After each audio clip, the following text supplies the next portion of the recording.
Hi, everyone, and welcome back to yet another cracking edition of the Matt Brown Show. This is the Secrets of Fail series where we're talking to successful CEOs and founders all about their epic business blunders.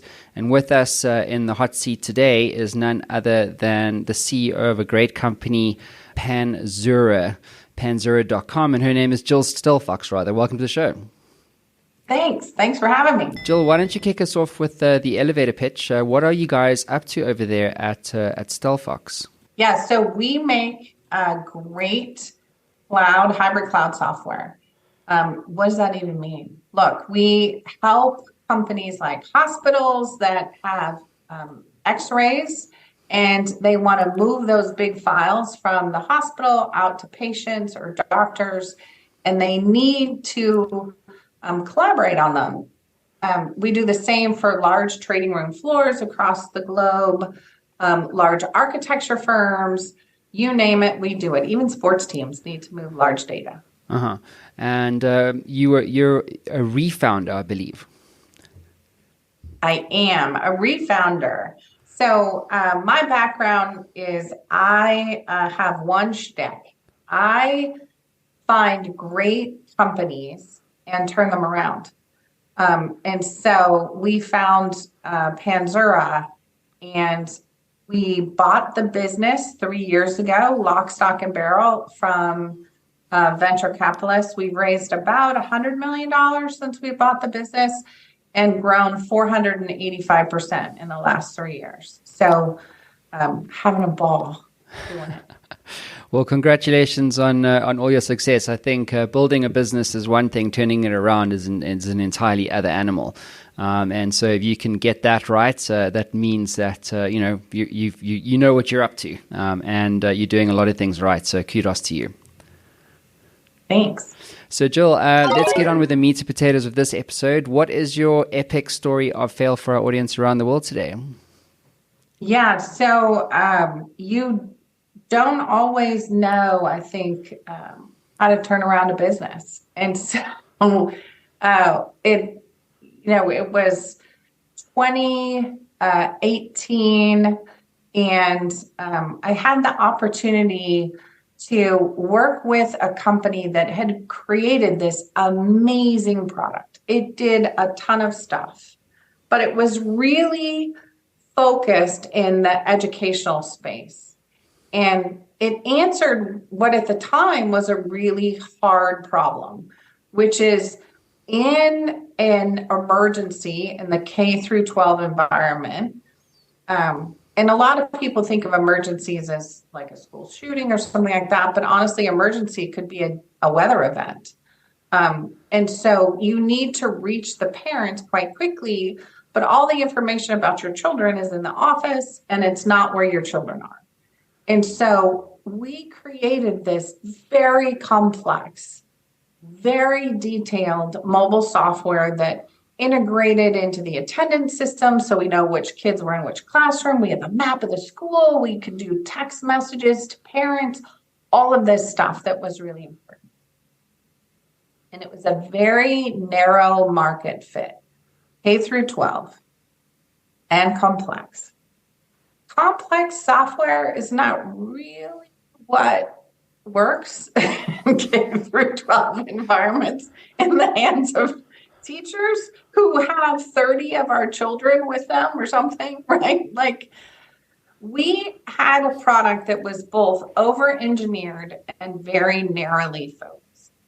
And it was impossible to turn it around because it was impossible to sell, because the users couldn't use it in a way where they could use it and do their job.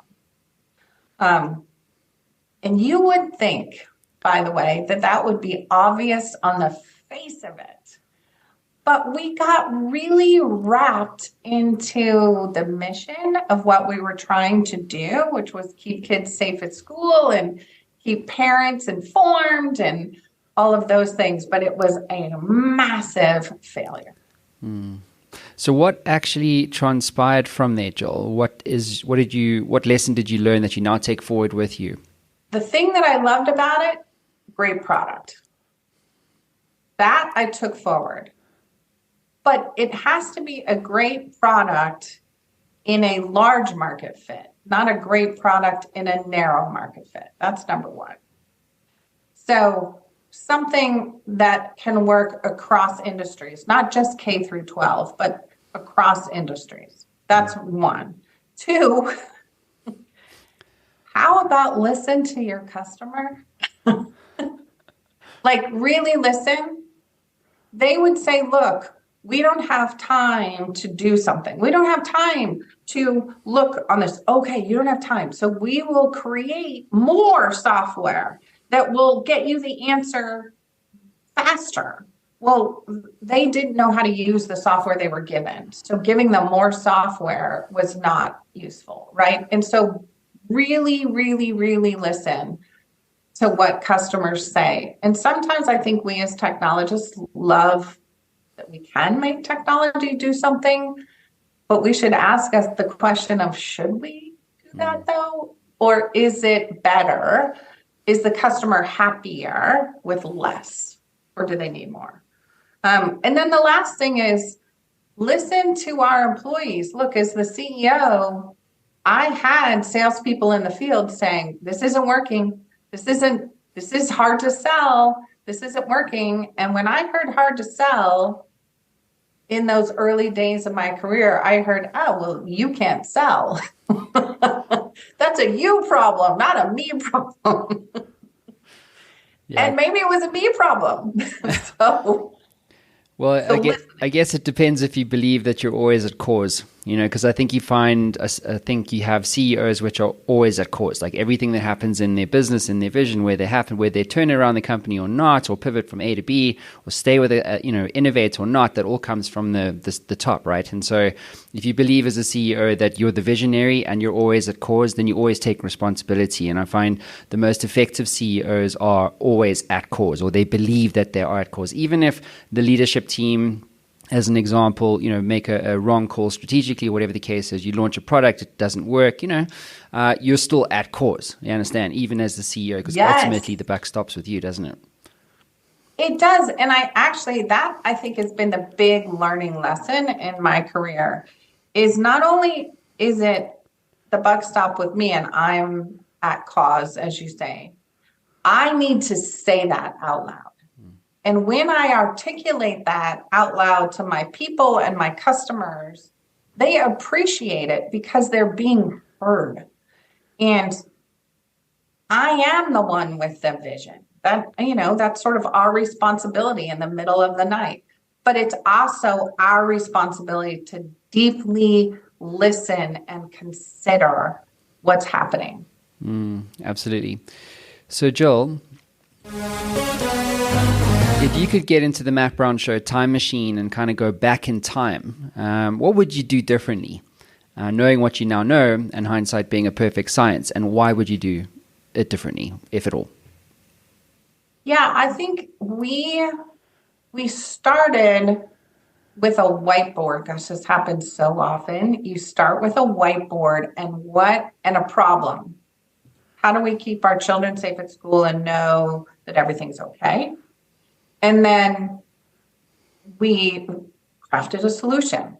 What if we started with a problem? How do we keep our kids safe at school? And went to those that are responsible for the problem, teachers, administrators, and said, hey, how could we do this better? We know everything about technology. You know everything about education. Where do we meet to bring that together? That would be one.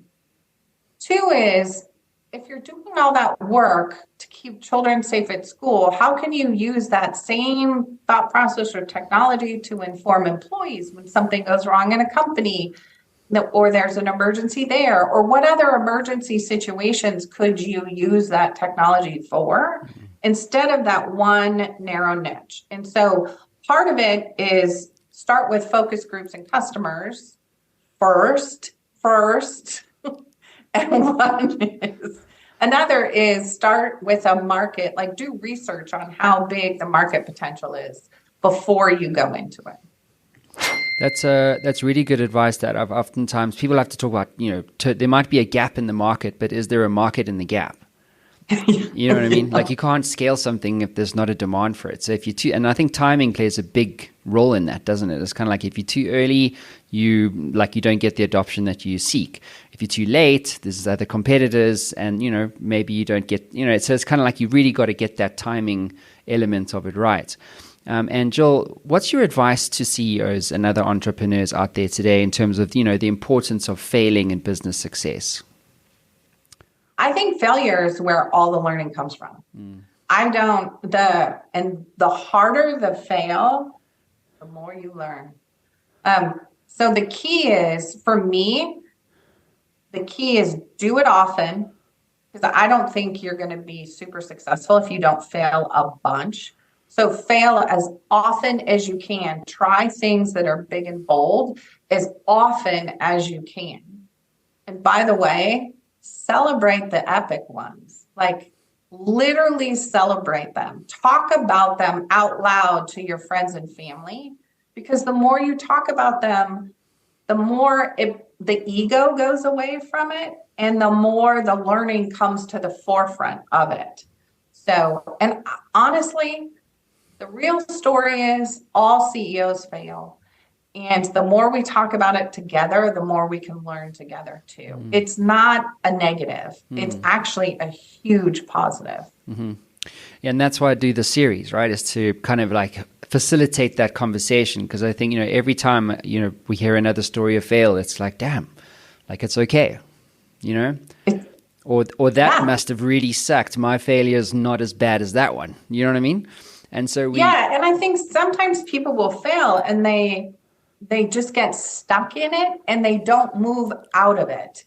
And I mean, there's literally, you can't fix one darn thing about the past. So you better keep looking forward, because the past doesn't even matter. It doesn't matter. Yeah, absolutely. Jill, what about books, tools, and resources and things like that? Is there a book that you gift the most, or is there a book that you've read that you recommend other CEOs use on their journey too? Yeah, so I am literally a religious follower of Good to Great. I just think it is the playbook for how I'm in the turnaround business. So how you take something that's good and make it unbelievably great. And so I love that book. I'm also a huge believer in coaches. And without a business coach, I don't know how anyone thinks that they're going to be an elite athlete, right? You wouldn't win a gold medal without a coach. Why would you be top of game as a CEO without a coach? So I've had a coach my whole life, and they kick your ass, and it is fantastic. Yeah, it's an underrated thing. I think the one thing I've learned about that, the reason why you need a coach is because whoever you are, especially as a CEO, you get stuck inside the bottle. You can't read the label oftentimes, and so you need someone who's seeing things objectively to go, no, that's not the right call, or yes, that's the right thing to do, or I don't know, just to be a sounding board, I suppose. But I think that perspective shift is what I found coaches to be so valuable in leaving, because you're like, damn it, I hadn't thought about my problem that way. That's exactly right. Or they'll say, my coach often says to me, that's the third time you've talked to me about that problem. So are you going to keep talking about it, or are you going to fix it? And you're like, oh, damn it. Guess I should fix it. Well, Joel, you're an absolute legend. I have huge respect for you doing the turnaround stuff. It's certainly something I don't have the skill set or the capability to do. I think it's too heavy. But for you to do it and to do it so successfully, that's all kudos to you. So thank you for being here on the show, for lending your perspective about the importance of failure. I really appreciate you. Stick around, but wishing you and the team at Panzura all the very best for the future. Thank you. Thanks for having me. Anytime. Thanks, everyone.